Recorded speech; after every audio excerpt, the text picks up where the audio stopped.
The ghost light phenomenon, where phantom lights appear, usually in the form of orbs, and usually routinely in a specific location. Legends tend to attribute them to wandering spirits, the works of devils, or pranks from fairies. It's sometimes said that these lights appear where treasure is buried.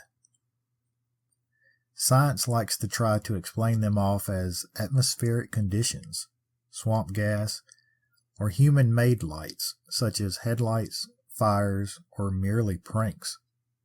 Party poopers. I've come across a few of these stories. The Gurdon Light in Arkansas, the Spook Light in Missouri, the Paulding Light in Michigan, the Marfa Lights in Texas. The list goes on and on. A subscriber, Lori Smith, recently suggested looking into the Surrency Spook Light in Georgia. I filed it away to maybe do a compilation video of the various similar legends with other ghost lights, until I looked into it further. Now we have a ghost light story connected with a haunted house, potential poltergeist activity, and a discovery that even has scientists scratching their heads.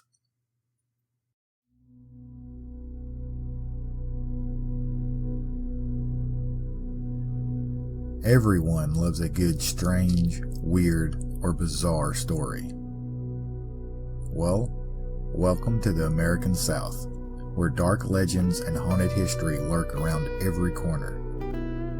Where superstition, folklore, and a touch of backwoods magic blend with everyday culture. Some say, in order to survive. This is Dixie After Dark.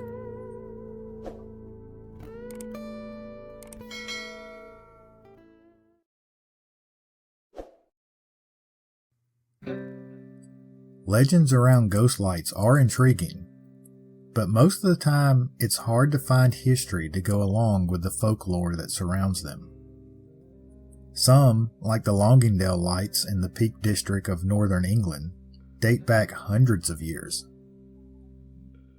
The Surrency Ghost Light, or Spook Light as locals call it, only seemed to have appeared in 1925 and is still witnessed today. Mostly seen on a stretch of railroad tracks, which often seems to be the case for ghost lights. Residents describe a ball of light, golden yellow, that will hover above the tracks. If you try to approach it, the spook light will start slowly approaching you as well, only to blink out a few yards away from you. If you turn around, there it is, right behind you. But why start in 1925? Well, Surrency is a small town. Current census reports the population to be only 194 people. The town was named after Allen P. Surrency, one of the community's original founders. Although the town was founded in 1904, the community itself dates back decades earlier. That's where we find Mr. Surrency and the start of the area's most famous haunting. Allen Powell Surrency, mostly referred to as A.P. Surrency in historical documents, bought a large parcel of farmland in a remote area, what would later become the town of Surrency in Appleton County, Georgia, 60 miles southwest of Savannah. It's not immediately known, but according to accounts, we know it was before 1870 when the home was constructed. The story's account starts in October of 1872. A.P. Surrency was away on business in Hazelhurst, but was expected home soon. When the train arrived across from the family home, one of the Surrency daughters rushed out to see if their father had returned. She paused in the yard, though, after seeing a stranger approaching. She described the stranger as a tall, dark figure, mostly in shadow, and that there was an uneasiness about him. The feeling bothered her enough that she retreated back to the porch of the family home, but once she was there, the stranger was gone. As the train left its stop, the daughter then saw her father, A.P. Surrency, crossing the tracks and approaching the home. The stranger was mostly forgotten about at that point, but many people since then have pointed to this event as the first documented strangeness of the haunting reports, having been found in the daughter's diary. Those that don't include the presence of the stranger in their tales still pick that same day as the beginning of the hauntings, just waiting until Mr. Surrency made it into the home.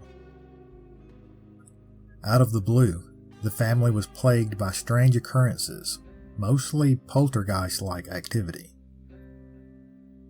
Whether it was the initial appearance of the mysterious stranger, or something linked with whatever Mr. Surrency's recent travels entailed, isn't known. But all accounts state that nothing like that was ever experienced until he arrived home from his trip. The most common reports were of things falling from shelves and tables, items falling from the ceiling with no apparent reason of how or why they had gotten there, doors and windows opening and slamming shut, and an old grandfather clock spinning wildly. Some initially thought the house had suffered from an earthquake, but in Georgia? Highly doubtful. Then things continued for weeks, near daily. Naturally, word began to spread about the alleged haunting, and people from far and wide visited to see the events for themselves. There are even a few reports of people from Canada and England making the trip just to see things for themselves, and the apparent spirit behind everything was never shy about putting on a show. A.P. Surrency even reached out to newspapers about the events in a letter. In his own words, "A few minutes after my arrival, I saw the glass tumblers begin to slide off the slab and the crockery to fall upon the floor and break. The books began to tumble from their shelves to the floor, while bricks, billets of wood, smoothing irons, biscuits, potatoes, tin pans, water buckets, pitchers, etc., began to fall in different parts of my house. There have been many other strange occurrences about my house. These facts can be established by 75 or 100 witnesses." It would appear that someone from the news took the letter seriously too. A reporter was sent to the Surrency residence to see what he could find, and his accounts were later published in an article titled "The Appling County Mystery." Here is the contents of that article. On Saturday afternoon, it will be remembered, we published a brief paragraph stating that strange and supernatural manifestations had taken place at a house at number 6, Macon and Brunswick Railroad. Determined to find out the exact facts in regards to the matter, we detailed a special reporter to the scene of the operations, and will now lay before our readers the full particulars as detailed to us by him.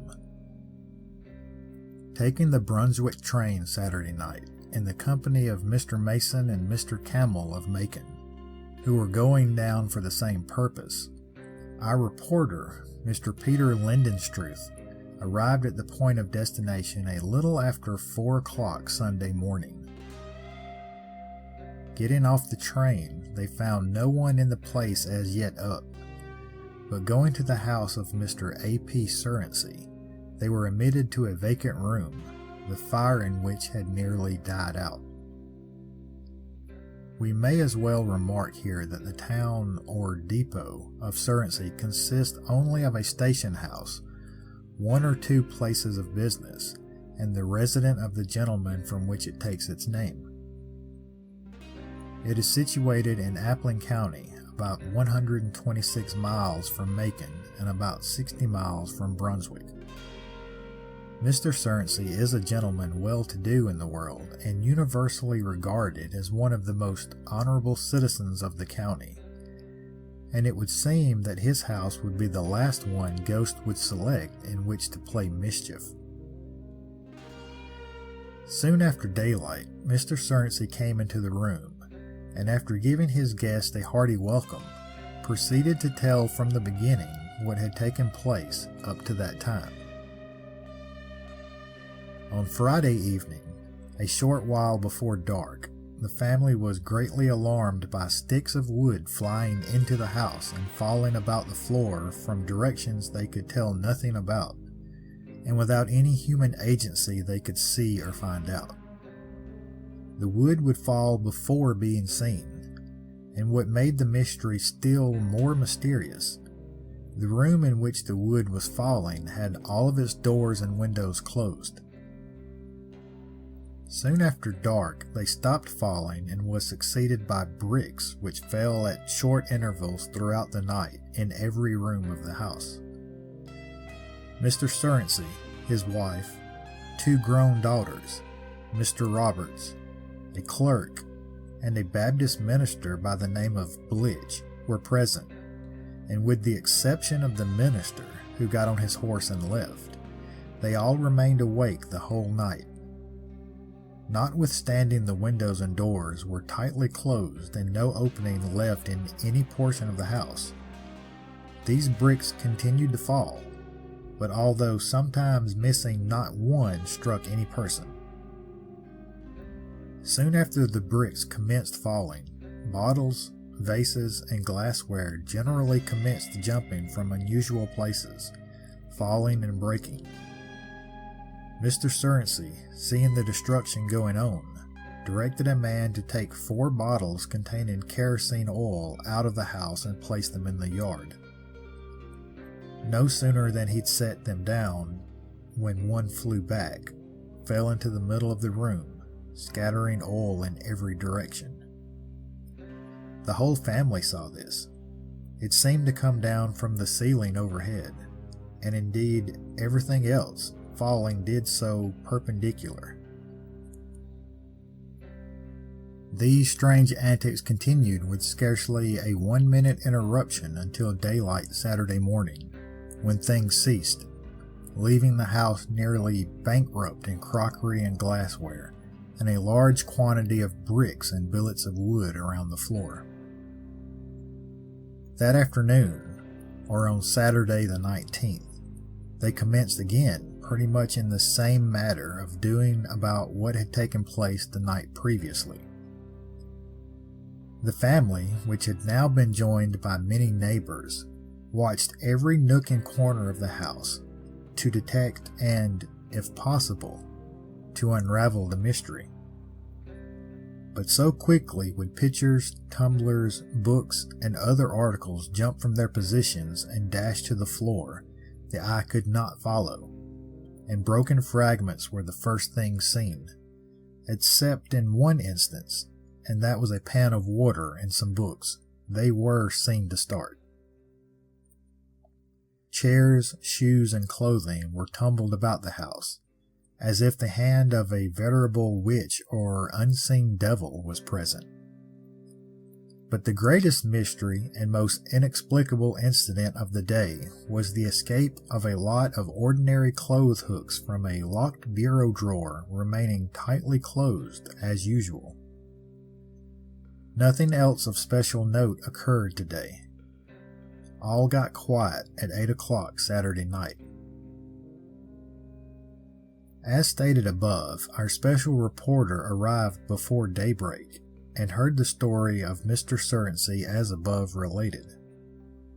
So soon as he got through with it, he stepped up to the old family clock and was about relating how rapidly the hands had traveled around the dial when the ghosts were about on the previous day.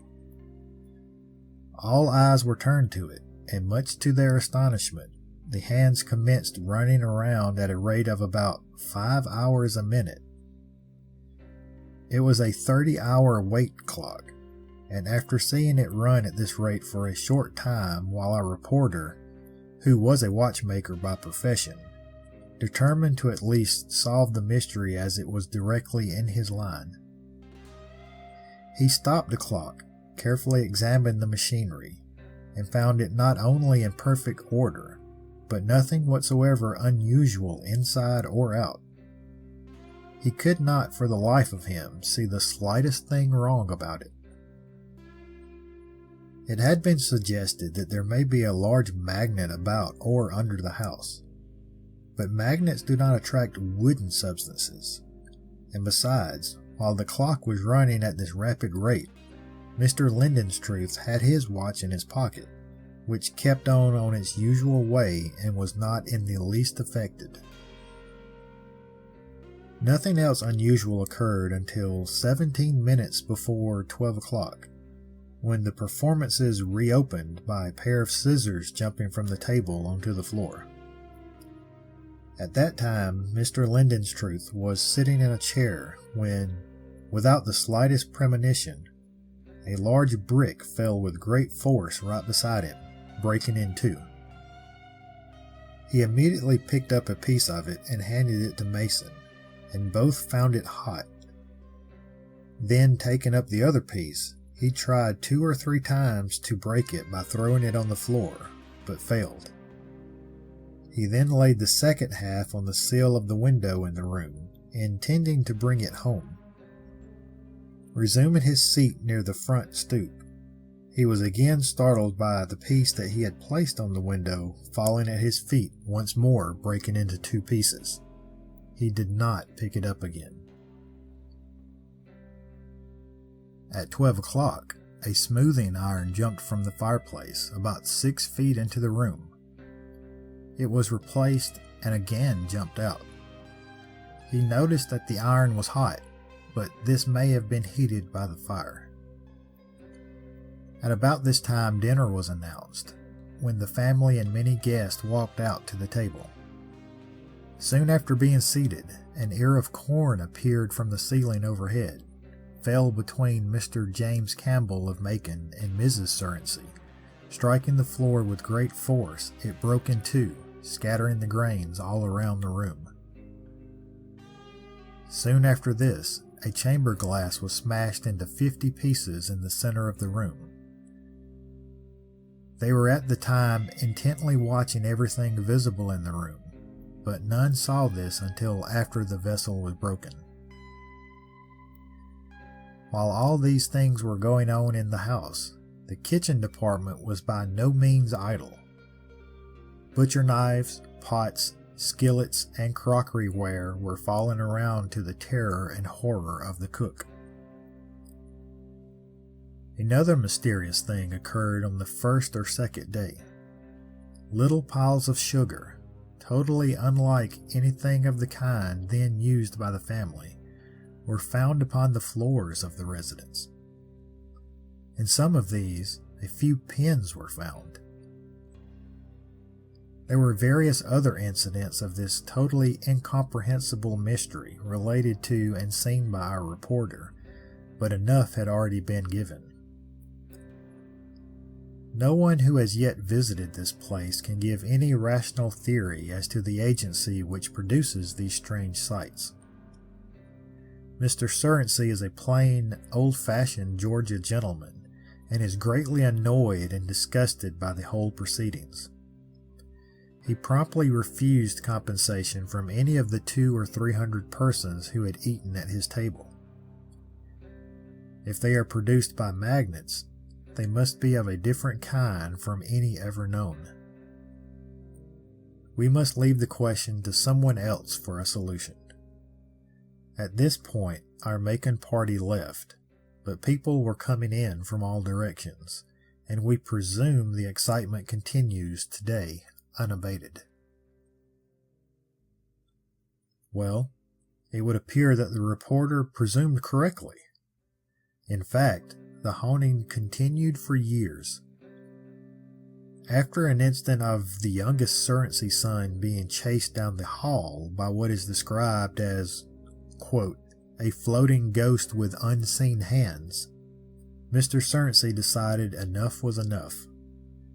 He gathered up his entire family and moved out of the house. That didn't work though, as the ghost followed them to their new home. It wasn't long after that Mr. Surrency accepted defeat and moved the family back home to the house they had originally built. Strangely enough though, the haunting seemed to stop when A.P. Surrency died on January 7, 1877, at the age of 51. There has been some speculation as to whether Mr. Surrency dabbled in any dark arts, and this was the reasoning for the haunting and his trip before it all started, but nothing has ever been verified. All that seems to be just local rumor mill gossip. The original house burned down in 1925 and was never rebuilt. For people looking for a more earthly or scientific explanation to the haunting and the emergence of the Surrency Spook Light afterwards, something may have been found, but not explained. Geological professor Larry Brown was part of a scientific team that discovered what may be an ancient reservoir of water or another fluid lying 9 miles beneath a pine forest in Surrency. Dr. Brown is the director of Cornell University-based Consortium of Continental Reflective Profiling, which developed a detailed picture of the Earth's mantle. Dr. Brown describes this reservoir as, quote, about 2 miles in diameter and apparently shaped like a contact lens. He also states, quote, we really don't have a good idea what the formation is composed of. If it is water, it would upset a lot of scientific theories, as it is theoretically impossible for water or other fluids to exist at such great depth due to the intense heat and pressure. After Surrency Mayor Stanford Tillman was informed of the geologic discovery, he was quoted as saying, a lot of us suspect that the Surrency House hauntings had something to do with the unusual magnetic activity in our area. The discovery of this object formation is very exciting to me. Now my mind is spinning with all sorts of possibilities.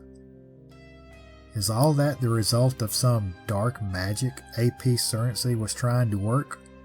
Or is it just a naturally occurring thing that causes that area of Georgia to be more sensitive to paranormal happenings?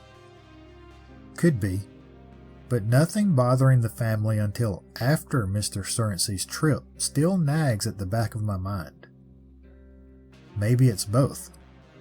Maybe he was dabbling into something, and the strange environment of his home boosted it out of his control. Oh well. I guess we'll never know for sure, and I'm going to stop short of speaking ill of the dead. I don't need any of that coming back on me.